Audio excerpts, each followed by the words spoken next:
여러분, 달력을 보시고 2026년에 동그라미를 쳐두셔야 합니다.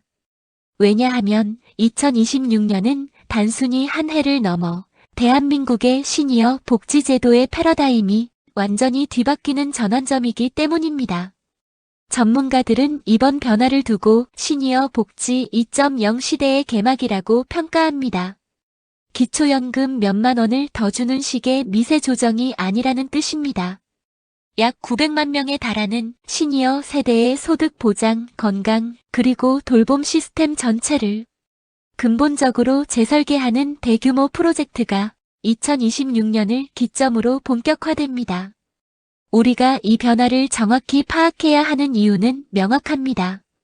기존의 시니어 지원 제도는 이미 초고령 사회 진입 속도를 따라잡지 못해서 구조적인 한계에 봉착했다는 지적을 받아왔습니다. 특히 만성적인 재정 압박과 지역 간 서비스 불균형 문제가 심각했죠. 정부가 2026년을 목표로 전방위적인 개편안을 마련한 배경도 바로 이 한계를 극복하고 제도의 지속 가능성을 높이기 위함입니다. 그렇다면 구체적으로 무엇이 바뀌는 걸까요? 이번 개편은 시니어 생활의 핵심 축인 소득, 건강, 일자리, 주거 4가지 영역 모두를 관통합니다. 특히 소득 보장 제도의 재편을 통해 재정적 수혜자가 어떻게 변화할지, 그리고 기존 노인 장기 요양 서비스가 통합 돌봄 시스템으로 어떻게 재구성되어 우리의 집 근처에서 더 많은 서비스를 받게 될 것인지가 핵심입니다. 정보의 홍수 속에서 우리가 정확히 알아야 할 핵심은 바로 나에게 적용되는 변화입니다. 이 정보를 미리 아는 것과 모르는 것은 2026년 이후 여러분의 노후 생활의 질을 완전히 바꿀 겁니다. 지금부터 정부가 준비 중인 2026년 변경되는 시니어 지원제도 전체를 소득 지원 개편부터 맞춤형 헬스케어 로드맵 그리고 일자리 확대 방향까지 정확하고 깊이 있는 분석을 통해 하나도 빠짐없이 짚어드리겠습니다. 놓치지 마세요. 우리가 2026년 변화를 이야기하기 전에 현재 시니어분들의 소득을 지탱하는 3가지 핵심 기둥이 무엇인지 정확히 알아야 합니다. 이 기둥이 얼마나 튼튼한지 파악해야 앞으로 다가올 개편의 의미를 더욱 깊이 이해할 수 있습니다. 첫 번째, 가장 많은 분이 기대하고 또 의존하시는 기초연금입니다. 기초연금은 그야말로 국가가 드리는 최소한의 생활보조금, 일종의 용돈 같은 개념입니다. 핵심은 소득 하위 70% 어르신에게 지급된다는 점입니다. 국민연금을 많이 내셨든 적게 내셨든 또는 아예 안 내셨든 관계없이 소득 인정액을 기준으로 지급 여부가 결정됩니다. 2024년 기준으로 말씀드리면 단독가구 기준 소득이 하위 70%에 해당할 경우 최대 약 33만 4천 원을 받고 계십니다. 부부 가구의 경우엔 이 금액의 80%가 지급되죠. 이 기초연금은 고령층의 소득 불평등을 해소하는 데는 중요한 역할을 하고 있지만 이 금액이 과연 안정적인 노후를 보장하는 수준일까요? 현실적으로는 생계를 유지하기 어렵다는 한계가 명확합니다.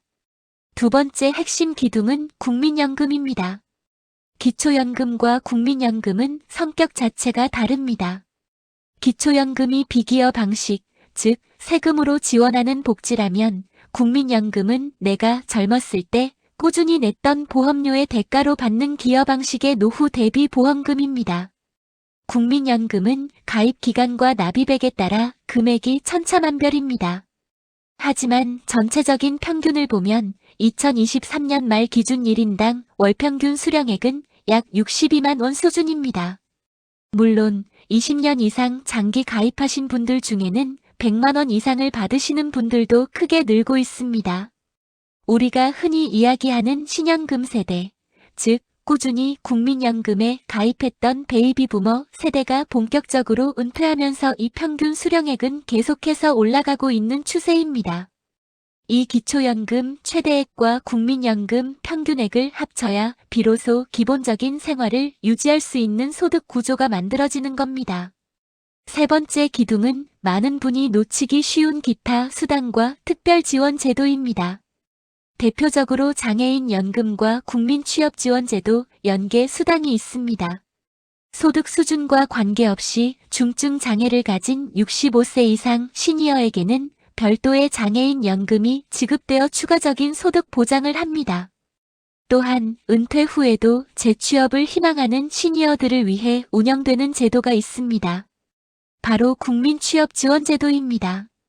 특히 50대 이상 고령층이 실업 상태에서 구직 활동을 할 경우 소득과 재산 기준에 따라 최대 6개월 동안 매월 50만 원씩을 구직 촉진 수당으로 받을 수 있습니다. 이 제도는 소득이 완전히 끊긴 기간 동안 재취업을 위한 교육이나 훈련을 받는 동안 아주 중요한 역할을 합니다. 이처럼 기초연금, 국민연금, 그리고 일시적인 고용 및 복지 수당까지 이 세 가지 축이 현재 시니어들의 소득을 보장하는 핵심 구조입니다. 하지만 앞서 말씀드린 대로 현재 대한민국 시니어 소득 보장 제도의 총액을 합쳐보더라도 월 100만 원 남짓입니다. 최소한의 생활은 보장할 수 있지만 안정적이고 풍요로운 노년의 삶을 영위하기에는 현실적 한계가 명확합니다. 다음 챕터에서는 바로 이 한계를 극복하고 더 많은 분께 실질적인 소득을 제공하기 위해 2026년에 어떤 파격적인 제도 개편이 기다리고 있는지 심층적으로 분석해 보겠습니다. 특히 이 소득 보장 금액이 어느 정도 수준까지 올라갈지에 대한 정확한 예측을 해드리겠습니다. 이제 시니어 복지의 두 번째 핵심 기둥인 건강과 돌봄 시스템으로 넘어가 보겠습니다. 2026년 대규모 변화가 예고된 만큼 지금 우리의 현행 시스템이 어떻게 작동하고 있고 또 어떤 한계를 가지고 있는지 정확히 짚어보는 것이 중요합니다. 현재 시니어 건강 시스템은 크게 두 가지 축으로 돌아갑니다. 첫째는 국민건강보험이 커버하는 일반적인 의료 서비스, 즉 병원 치료와 외래 진료입니다. 둘째는 나이가 들면서 혼자 생활하기 어려워질 때 보장받는 노인장기요양보험 시스템입니다. 장기요양보험은 여러분이 가장 직접적으로 접하는 돌봄 시스템입니다. 현재 이 시스템은 어르신의 신체 및 인지 기능 상태에 따라 1등급부터 5등급, 그리고 경증 치매 어르신을 위한 인지지원 등급까지 세밀하게 나누어져 있습니다. 등급을 받으시면 집에서 서비스를 받는 재가급여와 요양원 같은 시설에 입소하는 시설급여 중 하나를 선택해 혜택을 받으시죠. 문제는 이 현행 시스템이 지닌 태생적인 한계 때문에 많은 시니어와 보호자들이 어려움을 겪고 있다는 점입니다. 가장 큰 한계 세 가지를 말씀드릴게요. 첫째, 시스템의 단절입니다. 지금 우리나라에서는 병원에서 받는 의료 서비스와 집이나 시설에서 받는 돌봄 서비스가 철저히 분리되어 있습니다. 의사가 돌봄을 계획하지 않고 요양보호사는 의료 행위를 할 수 없어요. 만약 집에서 돌봄을 받던 어르신이 잠깐 아파서 병원에 입원하셨다가 치료가 끝났는데도 집으로 돌아갈 준비가 안 되어서 병원에 계속 머무는 현상, 이것을 사회적 입원이라고 부르는데요. 이런 비효율적인 상황이 자주 발생하고 있습니다. 의료와 돌봄이 따로 놀기 때문에 생기는 비용 낭비이자 어르신들의 삶의 질을 떨어뜨리는 주요 원인입니다. 둘째, 경계선의 사각지대입니다. 장기요양보험의 혜택을 받으려면 엄격한 등급 판정 기준을 통과해야 합니다. 이 기준은 신체 기능의 저하 정도를 주로 보죠.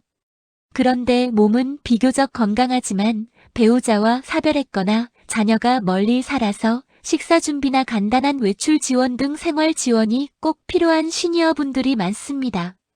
이런 분들은 등급 판정에서는 아쉽게 탈락하는 경우가 허다합니다. 즉, 제도권 밖의 경계선 시니어들에게 필요한 맞춤형 지원 서비스가 현저히 부족합니다. 셋째, 시설 중심의 관행입니다. 비록 재가급여를 늘리려는 노력을 해왔지만 여전히 비용 효율성이나 서비스 제공의 용이성 측면에서 시설급여, 즉 요양원 입소가 주된 돌봄 방식으로 여겨지는 경향이 있습니다. 대다수의 시니어는 익숙한 집에서 노년을 보내고 싶어 하지만 현재 제가 서비스는 주당 이용 시간이나 서비스 종류 면에서 제약이 많아 결국 중증도가 높아지면 시설로 갈 수밖에 없는 구조가 반복됩니다. 2026년 변화는 바로 이 세 가지 한계를 극복하는 데 초점을 맞추고 있습니다. 의료와 돌봄의 통합, 경계선 시니어에 대한 생활 지원 강화, 그리고 시설 중심에서 벗어난 지역사회 기반의 통합 돌봄 시스템 구축이 핵심 목표입니다. 다음 챕터에서는 이러한 문제인식을 바탕으로 2026년 시니어 건강 및 돌봄 시스템이 구체적으로 어떻게 개편되는지 살펴보겠습니다. 현행 소득보장제도의 구조와 한계를 짚어봤습니다. 이제 가장 궁금해하실 2026년 소득지원제도의 대규모 개편안을 자세히 살펴보겠습니다. 이건 단순히 금액이 조금 오르는 수준이 아니라 지원의 방식 자체가 완전히 바뀌는 일입니다.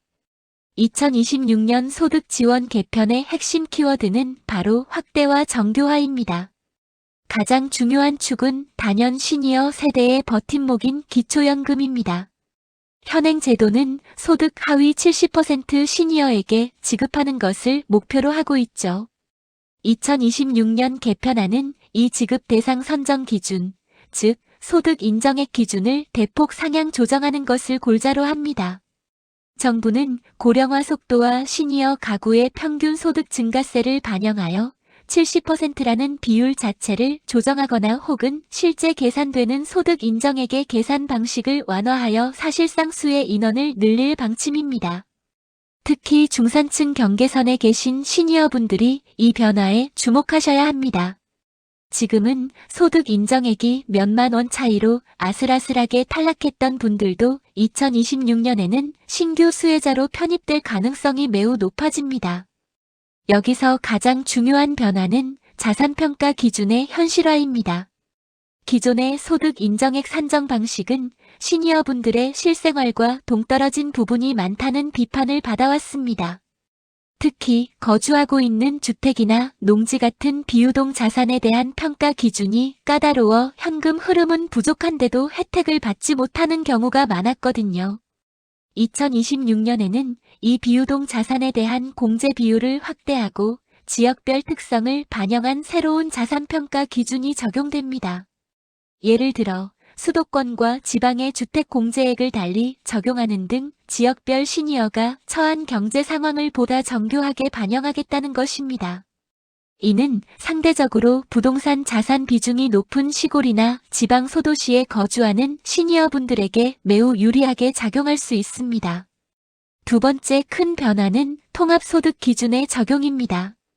현재는 기초연금 따로, 의료비 지원 따로, 주거 지원 따로 신청하고 기준이 제각각인 탓에 시니어분들이 본인이 받을 수 있는 혜택을 놓치거나 복잡한 서류 절차에 지쳐 포기하는 일이 많았습니다. 2026년부터 정부는 시니어 복지를 위한 통합소득 기준을 단계적으로 마련하여 한 번의 신청과 심사로 기초연금뿐만 아니라 각종 돌봄 서비스, 의료비 지원, 심지어 노인 일자리 사업 선정에도 연계가 될 수 있도록 시스템을 구축합니다. 그렇다면 이 변화로 재정적 수혜를 가장 크게 볼 것으로 예측되는 그룹은 누구일까요? 가장 큰 혜택은 물론 여전히 최저 소득층에게 돌아가지만 가장 극적인 변화를 체감할 그룹은 바로 차상위 계층과 경계선 중산층입니다. 이분들은 소득은 낮지만 현행 제도에서 자산 때문에 탈락했던 경우가 많았는데 2026년 개편되는 자산 기준 덕분에 안정적인 지원을 받게 됩니다. 특히 부부 합산 소득이 기준치를 미세하게 넘겨 기초연금 전액을 받지 못했던 가구도 새로운 개편안에서는 부분적 혹은 전액 수혜 대상에 포함될 가능성이 커집니다. 결론적으로 2026년 소득 지원 개편의 목표는 사각지대를 해소하고 시니어 개인의 재정적 상황을 더 현실적으로 반영하는 것입니다. 시청자 여러분께서는 정부의 최종 개편안이 나오는 대로 본인의 현재 자산 포트폴리오, 특히 주택과 농지 같은 비유동 자산이 새로운 기준에 어떻게 적용되는지 반드시 확인하시고 놓치고 있던 정부 지원금을 꼭 찾아가시길 바랍니다.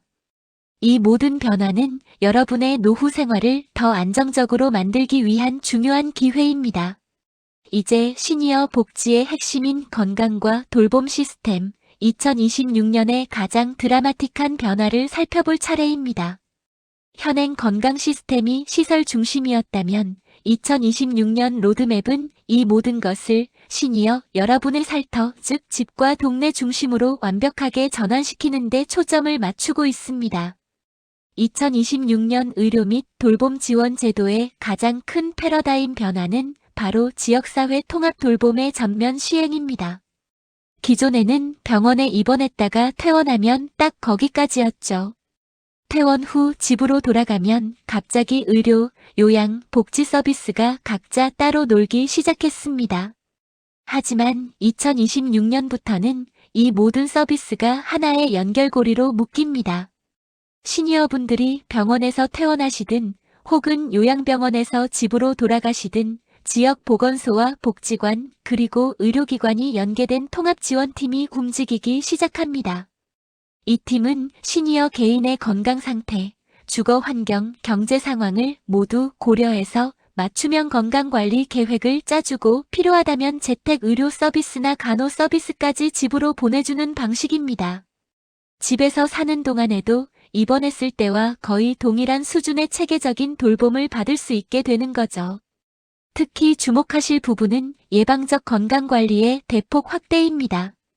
2026년부터는 단순한 연 1회 건강검진을 넘어 시니어의 취약성을 사전에 진단하는 노인 특화 건강 스크리닝 제도가 도입됩니다. 낙상 위험도, 영양 상태, 만성질환 관리 수준, 그리고 우울증 같은 정신 건강까지 현재보다 훨씬 더 정밀하게 시니어의 건강을 점검하고 고위험군을 조기에 찾아냅니다. 예를 들어 낙상 위험이 높게 나오면 집으로 방문하여 주거 환경 개선 서비스를 연계해주는 식입니다. 미리 예방해서 병원에 입원하는 자체를 막겠다는 강력한 정책 의지가 담겨 있습니다. 장기요양보험 제도의 재가 서비스 혜택도 혁신적으로 바뀝니다. 현재 많은 분들이 요양시설 입소에 부담을 느끼시지만 정작 집에서 받는 재가 서비스의 본인 부담금도 만만치 않았죠. 2026년에는 시설 입소 없이도 충분한 돌봄을 받을 수 있도록 재가 서비스 수가를 상향 조정하고 본인 부담률을 추가적으로 낮추는 방안이 확정됩니다. 이렇게 되면 방문 요양, 방문 목욕, 주야간 보호 서비스 등을 이용할 때 시니어 가구가 실제로 지출해야 하는 비용 부담이 지금보다 훨씬 줄어들게 됩니다. 마지막으로 의료 접근성 확보를 위한 첨단 기술의 도입입니다. 2026년에는 만성질환을 앓고 계신 시니어분들을 대상으로 비대면 진료와 원격 모니터링 서비스의 적용 범위를 확대합니다. 혈압이나 혈당 수치를 집에서 측정하면 이 데이터가 자동으로 주치의에게 전송되어 실시간으로 건강을 관리받을 수 있습니다. 거동이 불편하시거나 도서 산간 지역에 거주하시는 시니어분들에게는 필수적인 혜택이 될 것입니다. 2026년의 의료 로드맵은 시니어 개개인의 삶의 질을 국가가 책임지겠다는 강력한 약속입니다. 돈과 건강 이야기만큼 중요한 것이 바로 생산적인 삶에 대한 이야기, 즉 시니어 일자리 이야기입니다. 현재 시니어 일자리 시스템의 핵심은 노인 일자리 및 사회활동 지원 사업인데 작년에만 약 100만 명에게 기회를 제공했을 정도로 규모는 큽니다. 이 사업은 크게 공익활동형, 사회서비스형, 그리고 시장형으로 나뉘죠. 환경정화나 급식 봉사 같은 공익활동형이 대부분을 차지하는데 문제는 이것이 대부분 월 30시간 내외 근무에 월 29만 원 수준이 용돈벌이라는 겁니다. 베이비부머 세대가 은퇴하면서 이분들은 단순 용돈벌이가 아니라 본인의 오랜 경력을 살릴 수 있는 괜찮은 일자리를 원하십니다. 기존의 일자리는 이들의 높은 눈높이와 경력 단절 해소라는 목표를 충족시키지 못했어요. 2026년 시니어 일자리 정책의 핵심 방향은 바로 이 질적 개선에 맞춰져 있습니다. 정부는 2026년까지 시니어 일자리 규모를 약 120만 개 이상으로 확대하는 동시에 가장 중요한 변화로 경력 연계형 일자리의 비중을 대폭 늘리겠다고 발표했습니다. 이건 단순히 규모를 늘리는 차원을 넘어서 시니어 인재를 활용하는 방식 자체를 바꾸는 것입니다. 특히 눈여겨볼 변화는 시니어 인턴십과 전문 인력 재취업 지원 시스템의 강화인데요. 기존의 재취업 프로그램이 요양이나 단순 서비스업에 머물렀다면 앞으로는 디지털 전환 DX 교육을 통해 IT, 데이터 분석, 그리고 헬스케어 같은 미래 성장 산업 분야로 시니어 인력을 투입하겠다는 계획입니다. 가장 좋은 예시는 신중년 특화 훈련의 확대입니다. 퇴직한 대기업 엔지니어에게 반도체 공정 검사 교육을 시키거나 대규모 행정 업무 경험자에게 전문적인 재무 회계 자문 교육을 시켜 중소기업의 컨설턴트로 재고용하는 식입니다. 이 과정에서 지급되는 훈련 수당과 기업 인센티브도 기존보다 훨씬 현실적인 수준으로 상향 조정될 예정입니다. 목표는 단순 생활비 보조가 아닌 최소한의 정규직 또는 준정규직 수준의 소득을 보장하는 일자리로의 연계입니다. 결론적으로 2026년 이후 시니어 일자리는 누구나 할 수 있는 단순 공익형에서 내 경력과 연계된 전문형으로 확실히 바뀝니다. 시청자 여러분께서는 당장 내년, 내후년 재취업을 준비하실 때 과거 경력을 새로운 기술, 특히 디지털 기술과 어떻게 접목할 수 있을지 계획을 세우는 것이 중요합니다. 정부 지원 프로그램을 단순 용돈벌이가 아닌 제2의 경력 재설계 도구로 활용할 준비를 하셔야 합니다. 우리가 소득과 건강에 대해 이야기를 나눴습니다. 그런데 아무리 돈이 있어도 건강 관리를 잘 받아도 정작 살 곳이 불안정하다면 모든 것이 흔들립니다. 바로 시니어 복지의 세 번째 핵심 축, 주거 안정 이야기입니다. 현재 노인 주거 복지 제도의 현황을 정확히 파악하고 다가오는 2026년 변화 속에서 우리의 주거지를 어떻게 지켜야 할지 활용 전략을 세워보겠습니다. 시니어 주거 안정 제도의 가장 큰 기둥은 역시 공공임대주택입니다. 흔히 LH나 SH 같은 공공기관에서 공급하는 영구임대, 국민임대, 그리고 매입임대주택들이죠. 이 공공임대주택들은 시중임대료의 30%에서 50% 수준으로 매우 저렴하게 장기 거주를 할 수 있다는 강력한 장점을 가집니다. 특히 65세 이상 노인분들을 위한 별도의 입주 기회가 존재합니다. 일반 경쟁 없이 시니어 계층에게 우선적으로 배정되는 주거 약자용 물량이 바로 그것입니다. 이 주거 약자용 주택은 문턱을 없애고 안전 손잡이를 설치하는 등 노인 친화적인 내부 구조를 갖추고 있습니다. 중요한 건 내가 살고 있는 지역의 입주자 모집 공고를 놓치지 않고 확인하는 겁니다. 다음으로 노인 주거 복지 시설이 있습니다. 이건 우리가 흔히 생각하는 수억 원대의 비싼 민간 실버타운과는 다릅니다. 국가나 지방자치단체가 운영하는 저렴한 노인 복지주택 개념인데요. 입소 보증금과 월 생활비가 상대적으로 낮지만 안타깝게도 공급량이 매우 제한적이고 입소 기준이 까다롭다는 문제가 있습니다. 현실적으로 시니어분들에게 가장 신속하고 접근성이 높은 건 역시 공공임대주택입니다. 자, 공공주택 입주를 기다리기 어렵거나 이미 본인의 주택이 있지만 생활이 어려운 분들이라면 당장 현금을 지원받아 월세나 주택 수리비를 해결하는 주거급여에 집중하셔야 합니다. 우리가 앞서 기초연금 이야기를 나눴는데 그 기초연금의 수급 기준과 주거급여의 소득 기준이 상당히 유사합니다. 작년 기준으로 이 주거급여의 수급 기준이 중위소득 47%에서 48%로 상향되었고 2026년에는 시니어 복지 확대를 위해 이 기준이 더 확대될 가능성이 매우 높습니다. 현재 주거급여는 임차료를 현금으로 지급하여 월세 부담을 덜어줄 뿐만 아니라 만약 자가주택에 거주하시는 경우 최대 1,200만 원까지 주택수선 유지 급여를 받을 수 있다는 점을 절대 잊으시면 안 됩니다. 지붕이 새거나 화장실 수리가 필요할 때 큰 도움을 받을 수 있습니다. 이 모든 제도를 활용하는 가장 강력한 전략은 맞춤형 신청입니다. 시니어 지원 제도들은 소득과 자산 기준이 모두 미묘하게 다릅니다. 하지만 기초연금을 받으시는 분이라면 주거급여를 받을 수 있는 가능성이 매우 높으며 이 두 가지 혜택을 동시에 받는 것이 생활 안정의 기본입니다. 2026년 복지 시스템의 대대적인 변화는 주거 안정 없이는 불가능합니다. 정부가 노리는 핵심 목표는 지역사회 계속 거주입니다. 이는 곧 시니어들이 익숙한 동네에서 안정적인 집을 갖고 그 집에서 의료와 돌봄 서비스를 받는 것이 핵심이 되거든요.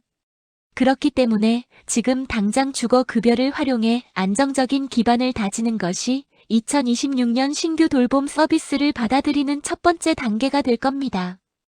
안정된 집이야말로 모든 복지의 시작이라는 점을 기억하시고 주저하지 마시고 거주지 동사무소나 관할 지자체에 주거급여 심층 상담을 요청하시기 바랍니다. 자, 저희가 서론부터 시작해서 2026년에 발생하는 소득, 건강, 일자리, 주거, 복지의 대격변을 모두 살펴봤습니다. 이제 이 모든 정보의 최종 결론을 내릴 시간입니다. 2026년 변화의 핵심 키워드는 단절 없는 연계와 개인 맞춤형 활용 딱 두 가지로 압축할 수 있습니다. 과거에는 기초연금은 복지부, 국민연금은 공단, 장기요양은 건보공단, 일자리는 고용부 등 모든 제도가 제각각 따로 놀았습니다. 여러분이 각각의 창구를 찾아다녀야 했죠. 하지만 2026년 시스템은 이 분절된 혜택들을 하나의 시스템으로 통합하는 것을 목표로 합니다. 이 변화에서 가장 중요한 준비물은 바로 이것입니다. 기존의 혜택, 그러니까 이미 받고 계시는 기초연금이나 국민연금, 수급액 또는 장기요양 등급 같은 기존의 데이터를 신규 제도의 진입 경로로 적극 활용하셔야 한다는 겁니다. 제도가 바뀌었다고 해서 기존 제도가 사라지는 것이 아니라 기존 제도가 신규 제도의 기반 점수가 되는 겁니다. 예를 들어 소득 기준으로 기초연금을 받는 분들은 신규 도입되는 시니어 맞춤형 통합 돌봄 바우처에 우선순위나 가산점을 받게 될 가능성이 매우 높습니다. 기존 수급 이력이 여러분의 복지 프로필이 되고 이를 통해 새로운 혜택을 손쉽게 연결받는 구조인 거죠. 두 번째, 이 모든 변화를 내 것으로 만들려면 개인화 전략이 필수입니다. 남들이 받는다고 나도 받는 게 아니라 내 상황에 맞게 혜택을 직접 쌓아 올려야 합니다. 저희가 제안하는 3단계 활용 가이드를 꼭 기억하세요. 첫째, 수입 스택 진단을 완성하세요.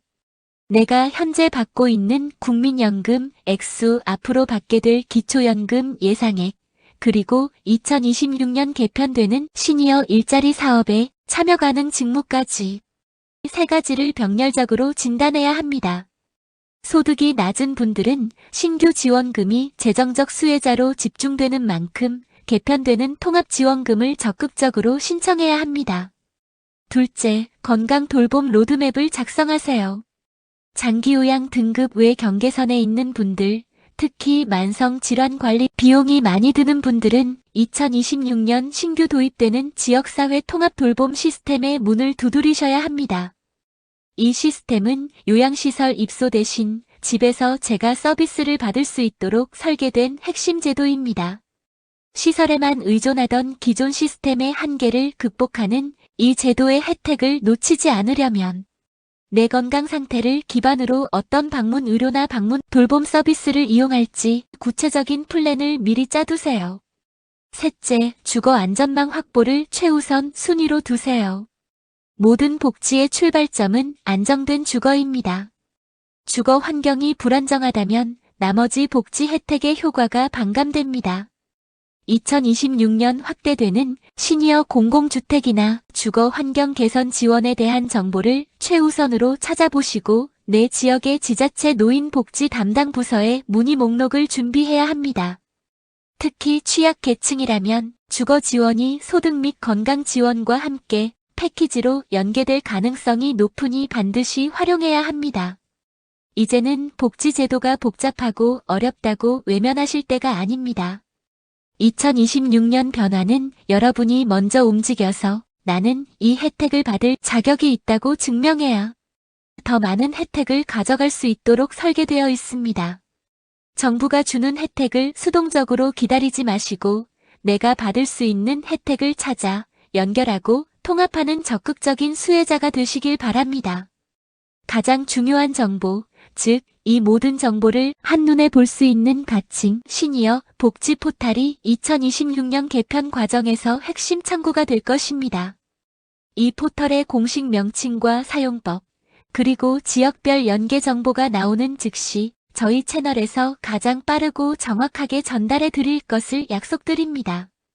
2026년 시니어 복지의 새로운 패러다임이 열립니다.